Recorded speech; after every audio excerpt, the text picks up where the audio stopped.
Saya minum dulu mas, biar pas. Nah ini boleh nggak ngeritik ngerokok ini Pak? Boleh, alhamdulillah. Setuju kayaknya. Walaupun belum setuju meninggalkan, nggak ada masalah. Hadirin sekalian, tolong dicamkan. Rokok ini satu benda berbahaya, lebih bahaya dari seluruh benda apapun yang bahaya di dunia. Karena satu batang rokok mengandung bahan kimia berbahaya 4.000. Kalau sekarang khamr mengandung 17 racun diharamkan, satu batang rokok mengandung 4.000 racun. Enaknya diapakan? Ya ikhwan, antum lihat. Hewan sejelek apapun gak ada yang ngerokok. Antum lihat. Kebo gak ada yang ngerokok. Ketek Sarimin itu ngerokok, itu kan diajari manusia. Itu yang otek ogleng itu loh. Sarimin sedang ngerokok. Lu jebul. Ternyata yang ngajari manusia. Masya Allah, kacau ini manusia. Dan semua ikhwan antum lihat, setiap orang yang mau masukkan barang ke mulut itu kan jauh dari WC. Lu kok tiba-tiba rokok malah cari WC? Ada apa mas? Kalau nggak satu spesies, itu kan? Ada apa?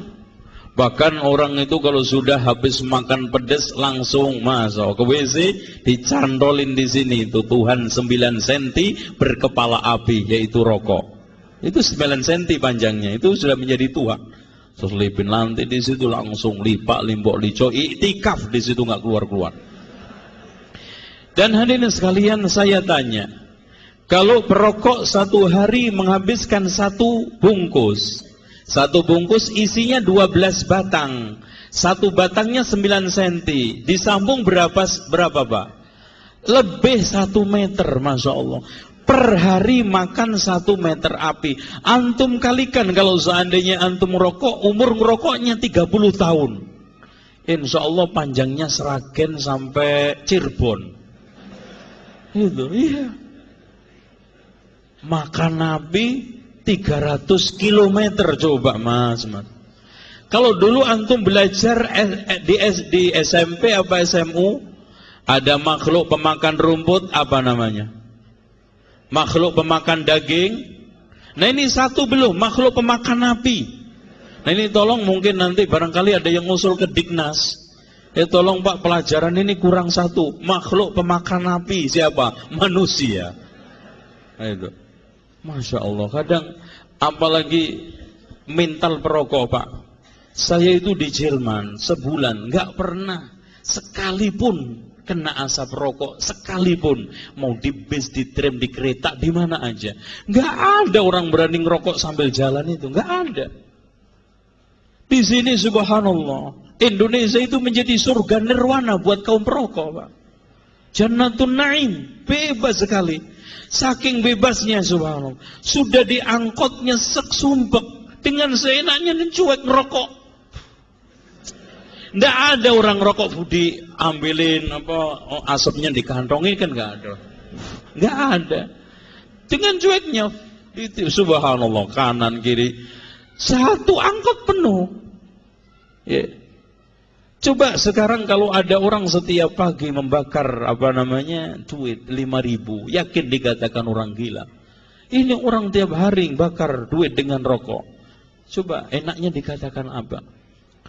Makanya di Indonesia ini bukan banyak ahlul hisab war ru'yah, tapi ahlul hisab war ru'yah rokok payah. Makanya Bapak Kiai yang sedang sibuk melakukan bahsul masail, membahas penentuan awal akhir Ramadan, bukan ahlul hisab falak, tapi ahlul hisab rokok. Iya, ahlul hisab rokok. Dengan gagahnya menenteng tasbih di sebelah kiri, 99 butir, sebelah kanannya terselip Tuhan 9 cm berkepala api. Dengan seruput dengan tangan kanan mas.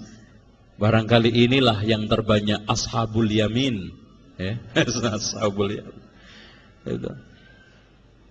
Nah, saya hanya pesan Pak, coba bayangkan betapa sedihnya seorang istri yang hidup di ruangan sempit rumah sepetak dengan suami perokok, mulutnya seperti asbak rokok. dicium kanan kiri seperti ditempelin asbak rokok. Coba, bajunya bau rokok, kopiahnya bau rokok, masya Allah, sampai katoknya bau rokok. Subhanallah, apa nggak kasihan istri anaknya? Jadi korban semuanya karena gara-gara rokok. Anehnya kalau membayar TPA anaknya selalu ditunda-tunda dengan alasan nggak punya duit, tapi rokok nggak pernah berhenti. Itu sehingga ya, mari kita hentikan. Ya, sekarang antum lihat di jalan-jalan orang merokok, di kantor orang merokok, kantor kelurahan orang merokok, orang beli obat antrian di apotek pun merokok, kabarnya Pak dokternya pun merokok. Memang Indonesia ini menjadi surga nirwana buat kaum merokok, dan siksa kubur hidup-hidup buat orang yang tidak merokok. Ya, siksa kubur hidup-hidup buat orang yang tidak merokok. Itu. Sampai Pak Kusir yang sedang mengandari andong di Jogja pun merokok, kabarnya kudanya pun minta diajari ngerokok.